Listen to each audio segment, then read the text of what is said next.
This original WSRE presentation is made possible by viewers like you. Thank you.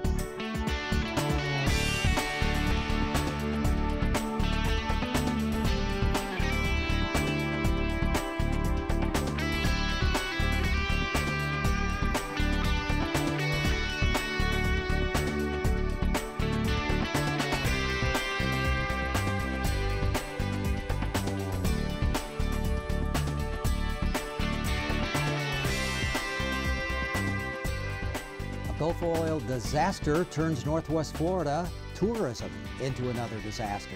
Tourists who might have come here in the summer went elsewhere. Will they come back next year?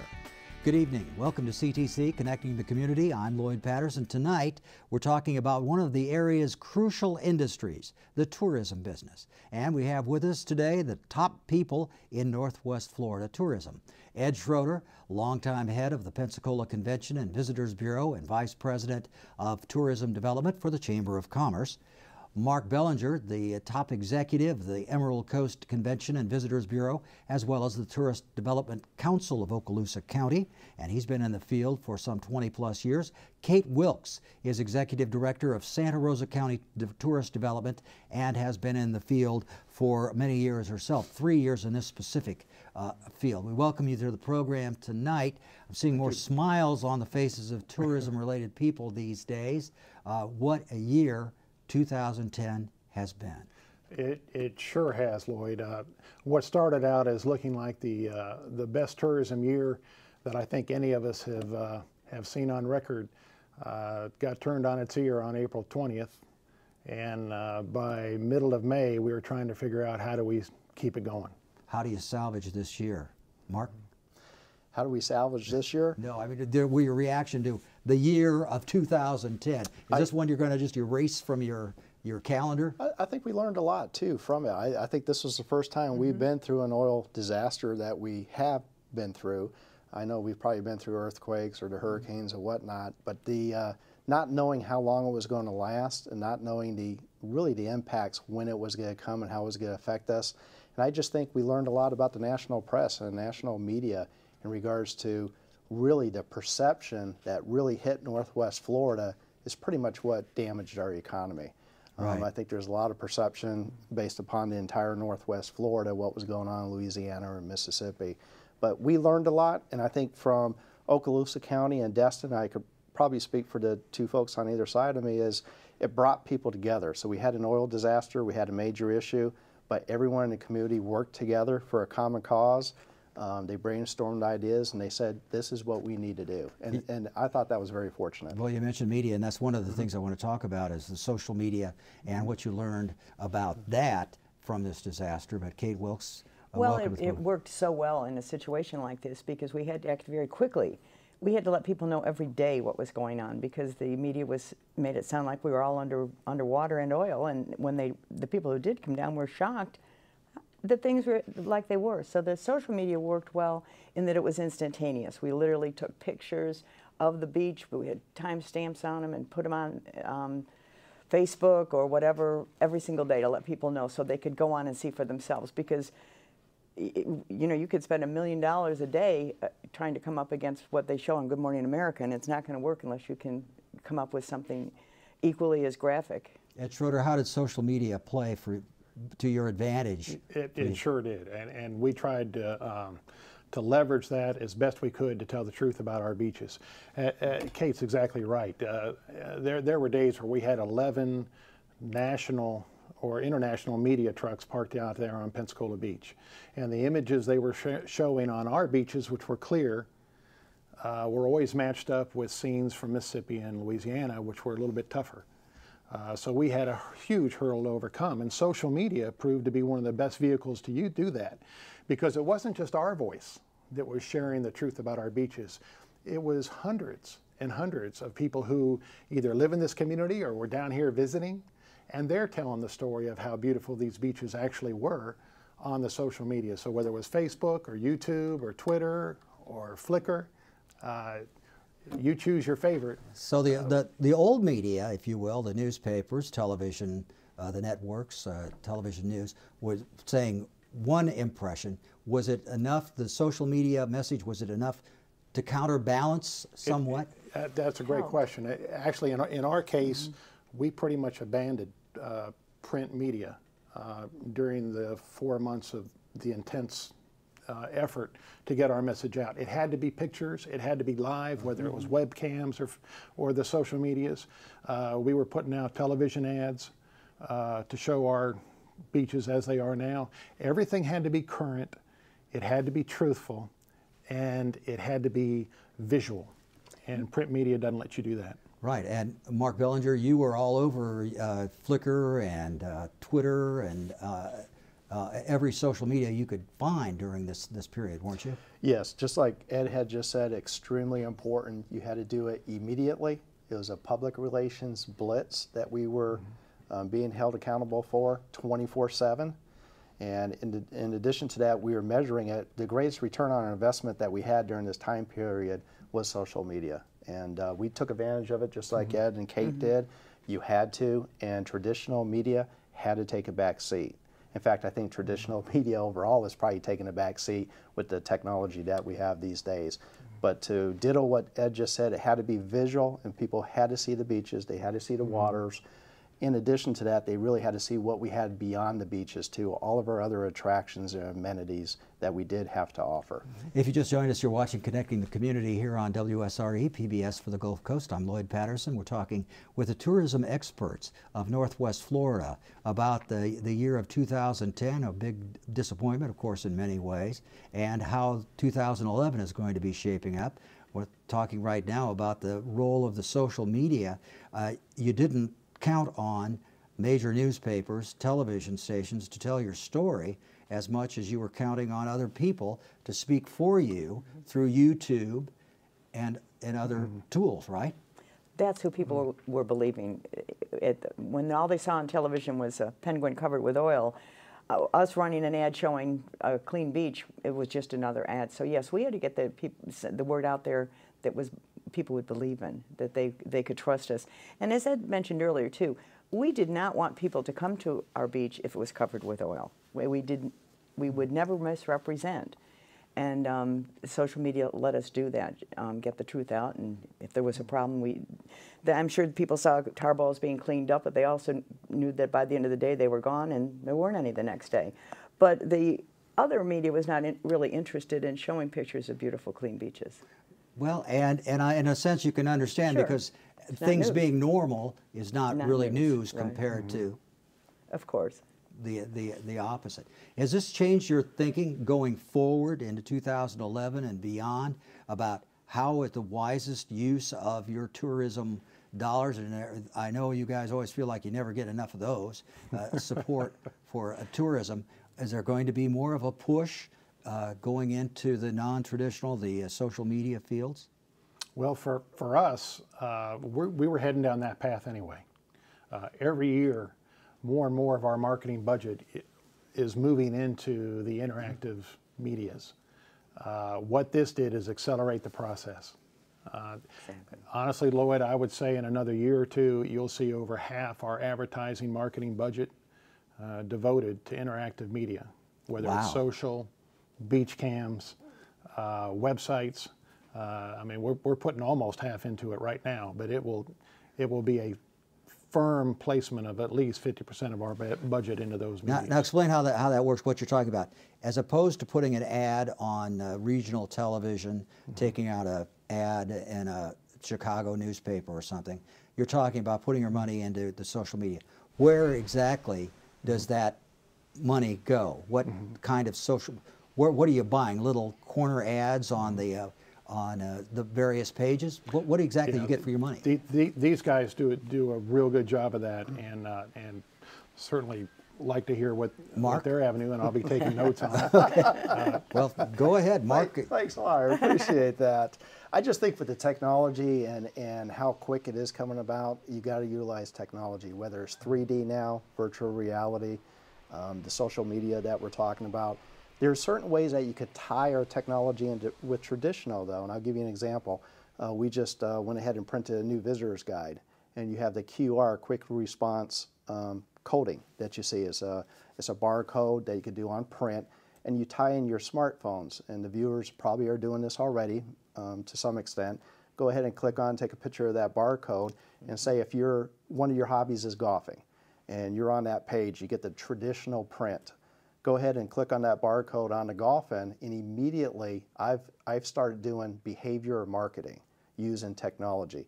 I know what your hobby is. It's going to show up on your smartphone, going to show up on your website, the internet, any type of golfing specials in the future, any kind of golf packages that I could put together in my golf courses automatically will go to you without you even wanting to receive it, just because I know that's one of your hobbies that you went ahead and clicked on, tying technology with some traditional.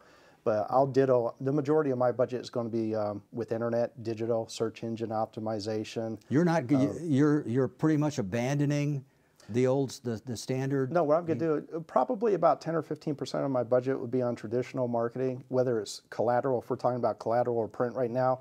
But we have to always measure our return on investment. What are we getting our biggest bang for a buck? And the majority of our marketing, advertising, and sales, we should be able to measure. Now, if there's a magazine that has worked for us in the past, we will stay with that, especially if it's our market, it complements the demographics and what we want to bring to our area, then yes, we will continue with that. If we try new things down the road and take risk and things might not work, then we'll move that money very quickly to another thing. I think viral marketing is very important too. Maybe we could, Go ahead. Absolutely. Yeah. I think one of the better campaigns I've seen in the last 3 years was what the country Australia did, the world's greatest job. It was on the internet, the whole bit. They got a tremendous return on their investment. We're thinking about with Destin, Fort Walton Beach, and Okaloosa Island, and then we're talking too amongst the Northwest Florida how we can partner and co-op in different initiatives. But one idea might be viral marketing. Do a contest on YouTube in which maybe the kids or children of families could do a 30-second video. They put it on YouTube for 3 months. The world votes for the best video on why this family should be awarded a free vacation, maybe for a month, down on our beaches. We'll fly you down here. We'll put you up in a 3-4 bedroom estate for a month, give you some spending money every week, and then maybe on your way back we give you a SUV and we partner with the car company in the private sector to do that. What we've just done is for very little amount of money is go ahead and put this campaign on the internet, virally is what we're talking about.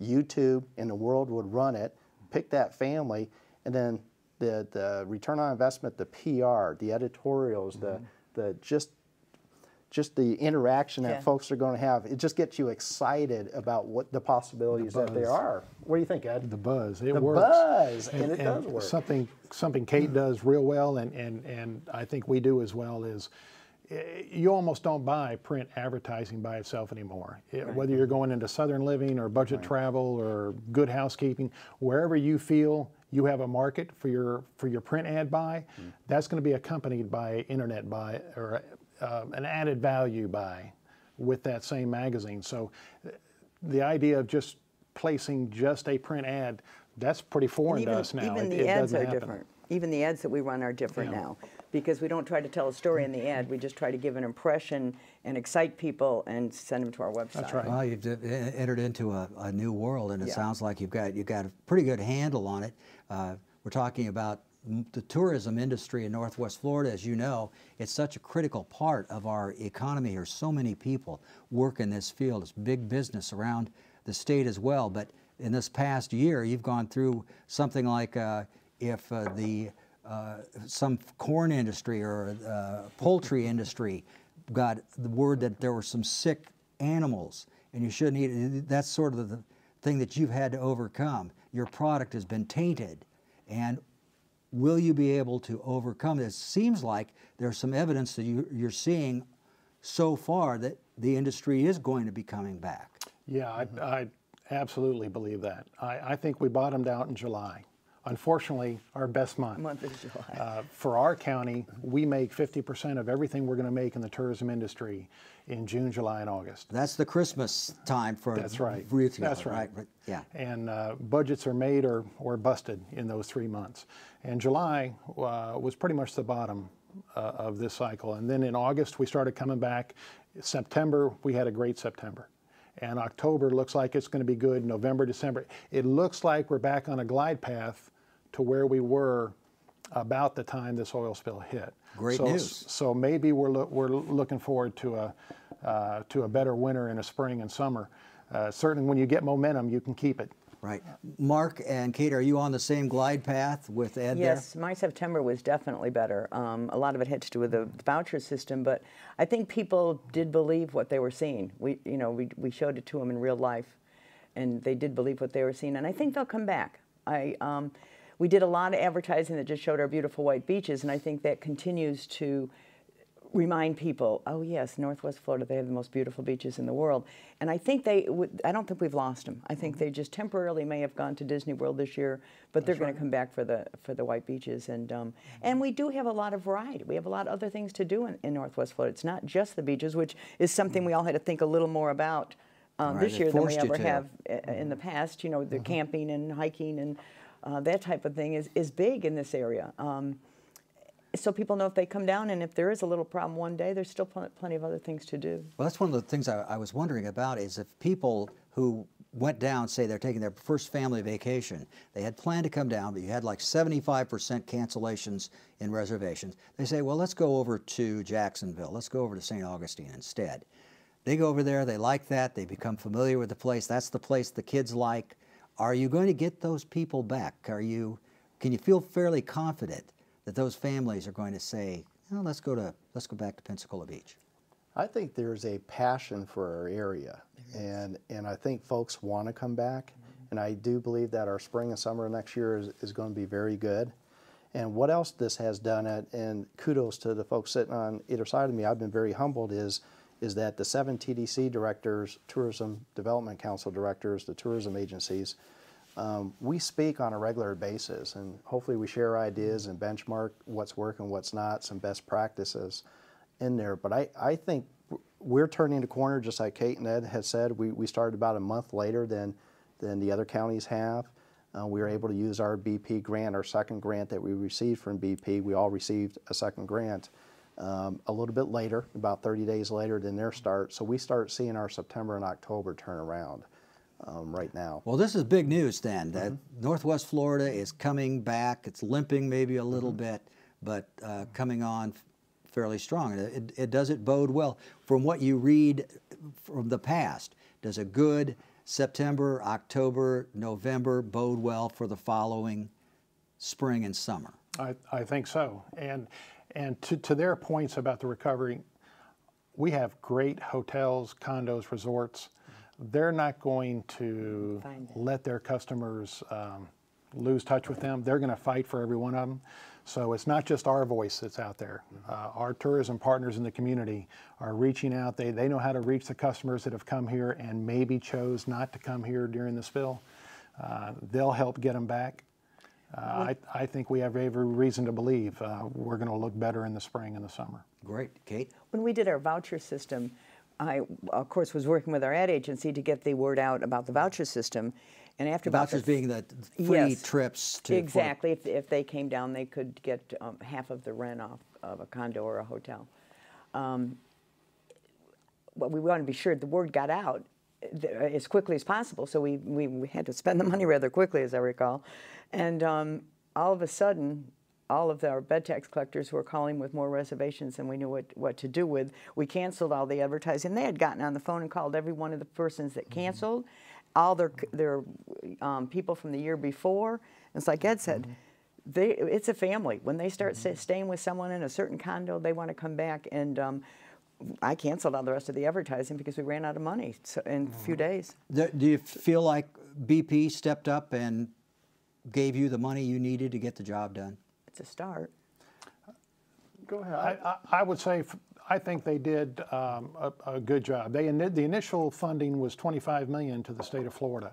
Now, of that $25 million, only about $8 million of it came in here to the Northwest. Well, that wasn't a BP decision. That was a state decision, and I'm sure they had good reasons for the other distribution of the money. But of the $8 million, it had a big impact for us. The second round of funding, which brought into, like in our county, it brought in $1.3 million. Tremendous impact, huge impact on both using the gift card program that we had in our county, but plus having a big festival. The festival was going to happen anyway, but we were able to help build it an extra day using some of the BP funds. Both those had tremendous ROI for our county. Return on investment. Yes, sir. Return on investment, and mighty grateful that we got that support. Are you going to have more BP money coming in next year? Are you going to tap that source? How long can you keep your hand out there? Go ahead. I'll take this one. I think the 7 TDC Tourism Development Council directors got together with a BP rep in Panama City probably about 6 or 7 weeks ago. And because the second grant, they gave it directly to us. We're a coalition. We're able to allocate and distribute those funds based upon our bed tax and our size of our bureaus. I think they liked what they saw. We met with them, a great meeting in Panama City Beach, and we asked for $25 million. And out of that $25 million, we asked for 2 buckets. One bucket of money is $10 million that we'll use to promote Northwest Florida from Pensacola all the way to Panama City Beach and Franklin County on the other side. $10 million to promote Northwest Florida, and we'll work together amongst ourselves and with our communities on coming up with the marketing plan for that. The other $15 million, which is the second bucket, which will be allocated and divided based upon the bed tax, again, the size of the bureaus, for each county to go ahead and market amongst ourselves. So there is some cooperative marketing and advertising going on, which is great. And then there's also some marketing going on that we're promoting our own assets, amenities, and attractions. Did you say that they've committed to that money, or you've asked for the money? That is what we're waiting on right now. We thought we would hear just about this time frame, maybe the end of October. We know there was an election that just passed by here a little bit. So hopefully, we know there's some changes going on with BP, but hopefully with some new personnel coming on here, we know it's on their plate. We know that it's on the top of their list to consider. And I thought that meeting went very, very well. I do too. And it wasn't lost on BP that the funding they've already done across the Northwest Florida, across the Panhandle in all 7 counties, has had a huge impact on tourism during the months that we were able to use that money. It certainly reinforces any future allotment of money. It reinforces it. Do you think that it'll be persuasive? That's right. And loosening up the. I mean, from their perspective, returning tourism to normal reduces their claims. Right. That's their incentive to invest into this team to market. And when we show that works, it encourages them to follow up with more. It's a win-win situation, Lloyd. And in addition to that, too, we manage every penny that is given to us, and so we can account for it. You know, and I think the total picture, they really enjoyed what they see. You all are okay. Go ahead, Kate. Well, I was just going to say they realized that the individual counties and the individual people and the marketing firms could market their area better than anybody else could.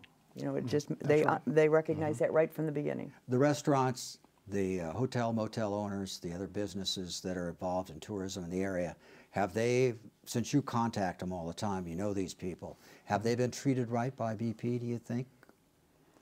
I think the claims system has, the grade's still out, but it's not going to be at a high grade.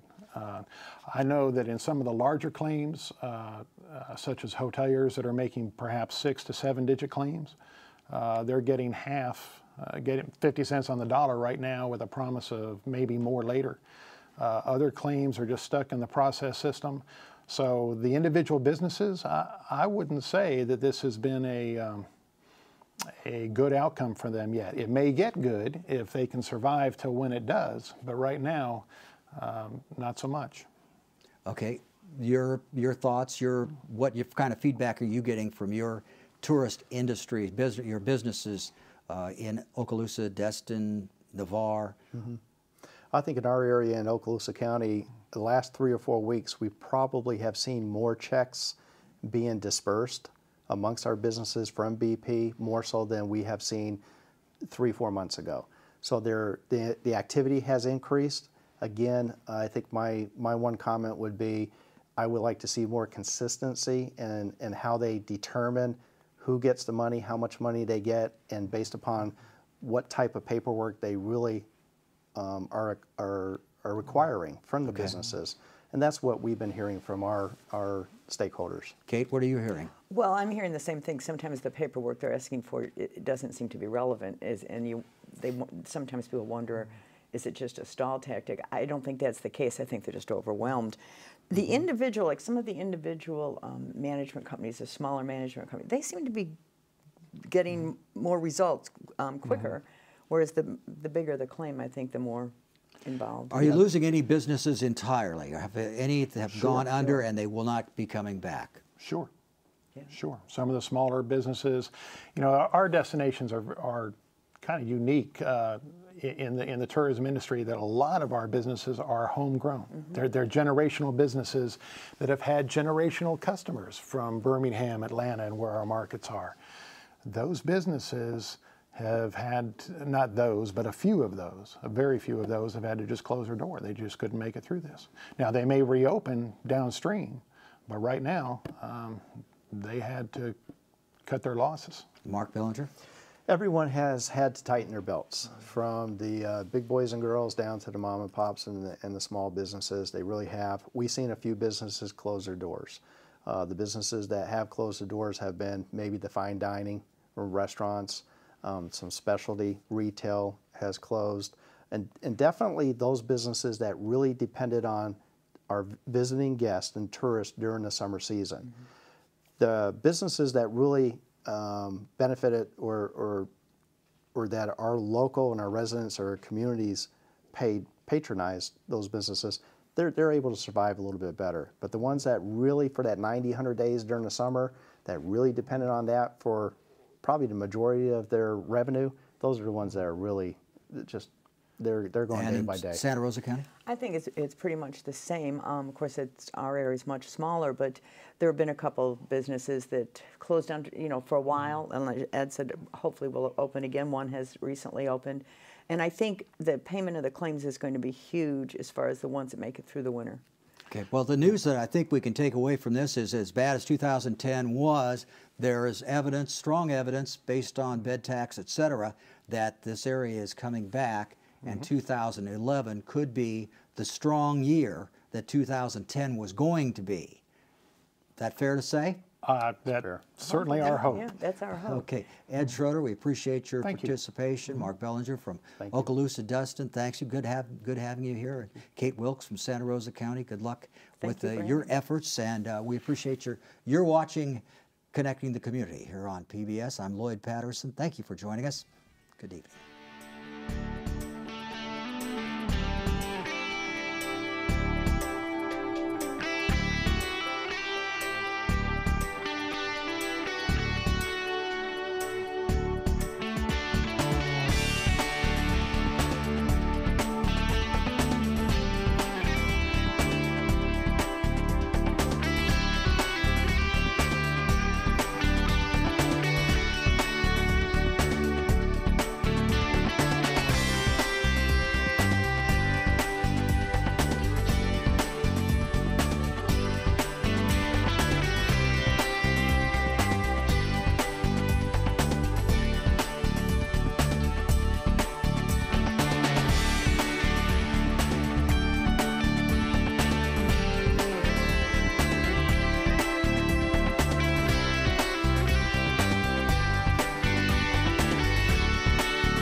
If you would like to watch previously recorded editions of Connecting the Community, visit WSRE.org/CTC.